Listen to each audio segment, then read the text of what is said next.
to you live from Megaband 97.3 FM. I am Esther Chinije. First, the headlines. Bode George attacks Tinubu. Fani Kayode supports the same fate ticket of APC. ADC says Babangida has few parallels in Nigeria. Kayamo speaks about having a larger vote count in Ogun State. HASU states reasons that affect deadlocks meeting with federal government. The news and details will be right back shortly after this break.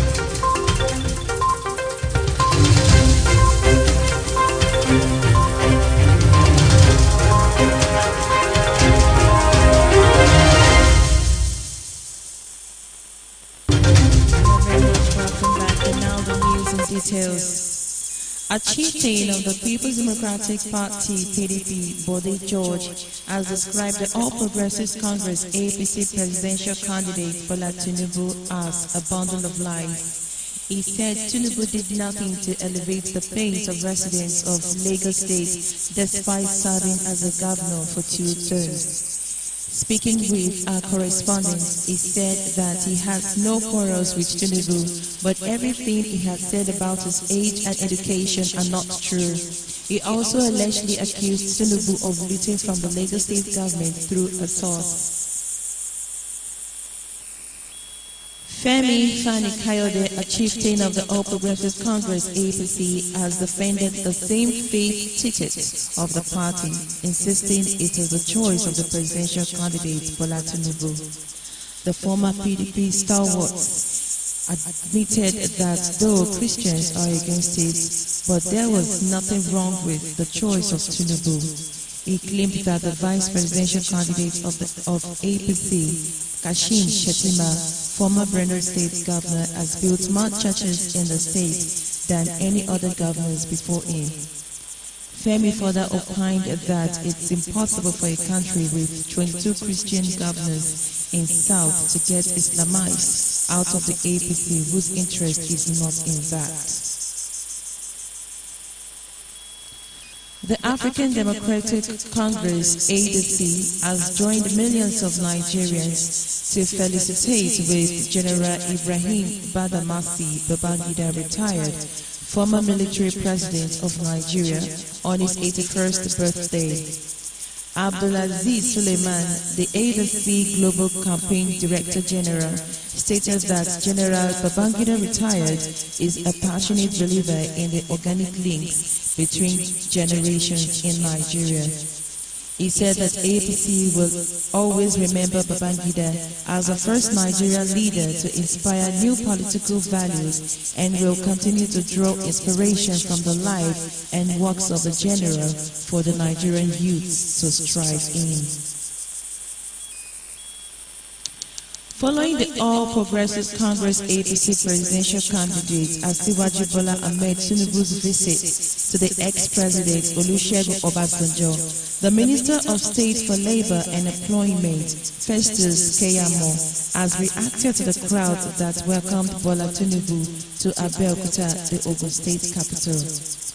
Tinubu's visit to Obasanjo in his residence on Wednesday is said to have nothing to do with his presidential race. Upon his arrival, a large crowd of supporters welcomed Tinubu at Obasanjo's penthouse residence, displaying various placards while singing songs to welcome him.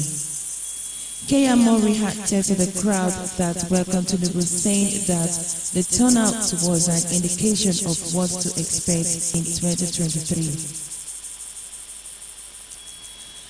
The Academic Staff Union of Universities, ASU, has explained what led to the breakdown of discussions during its meeting with the federal government on Tuesday. The union said that the federal government's offer was miserable. Professor Emmanuel Osodieke, president of ASU, disclosed this in a statement issued on Tuesday titled, "Why ASU Rejects Government Award of Salary." The statement read in part, "The major reason given by the federal government for the misery offer, paucity of revenue, is not tenable. ASU believes that if the leakages in the management of the country's resources are stoppable, there will be more than enough to meet the nation's revenue and expenditure targets without borrowing and plunging the country into a debt crisis, as is the case now." A federal high court sitting in Abuja has struck out a suit seeking notification of submission of the name of Ademola Jackson Murudeen Adeleke as the governorship candidate of the People's Democratic Party (PDP) in the last July 26 election. The court presided over by Justice Obiora Egwuatu on Thursday struck down the suit on the ground that the plaintiff lacked focus standing to institute the case.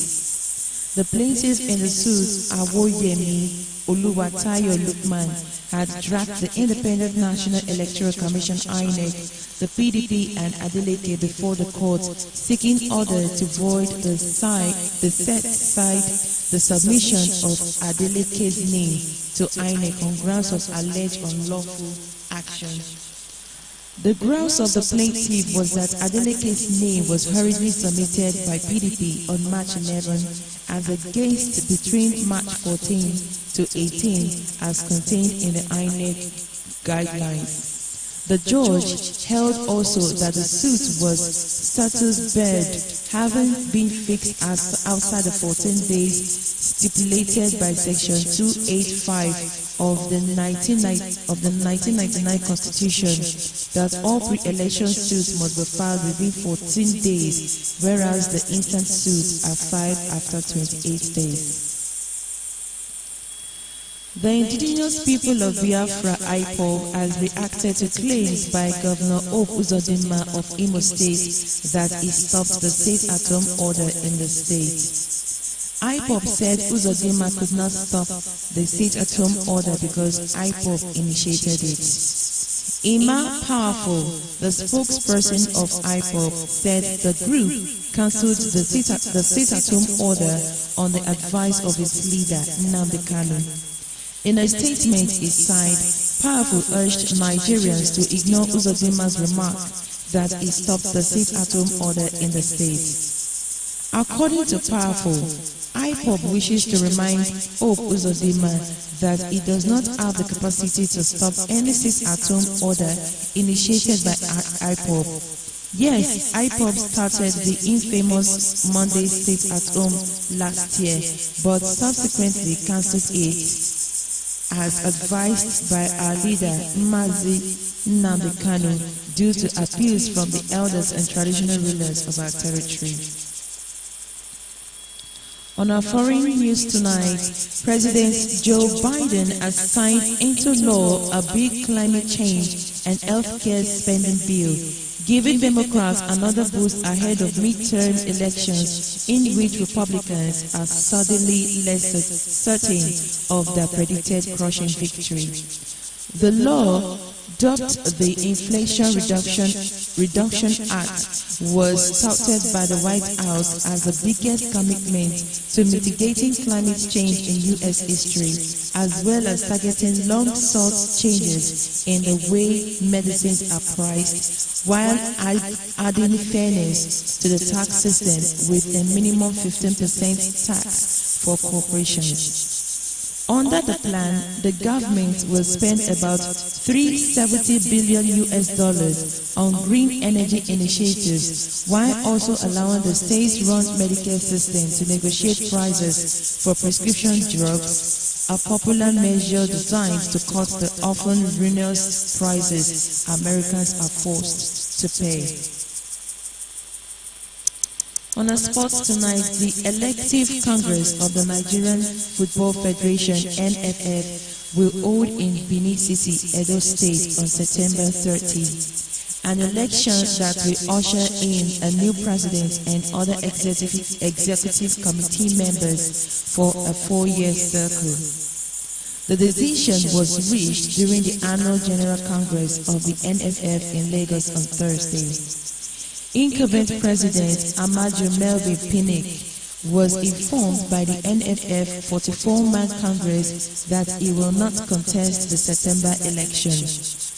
Pinnick, who has come under intense criticism during his tenure at the Glass House, has spent 2 terms in office. The first and the second vice presidents of the NFF, Seyi Akinwumi and Shehu Diko, are amongst the candidates vying for the position.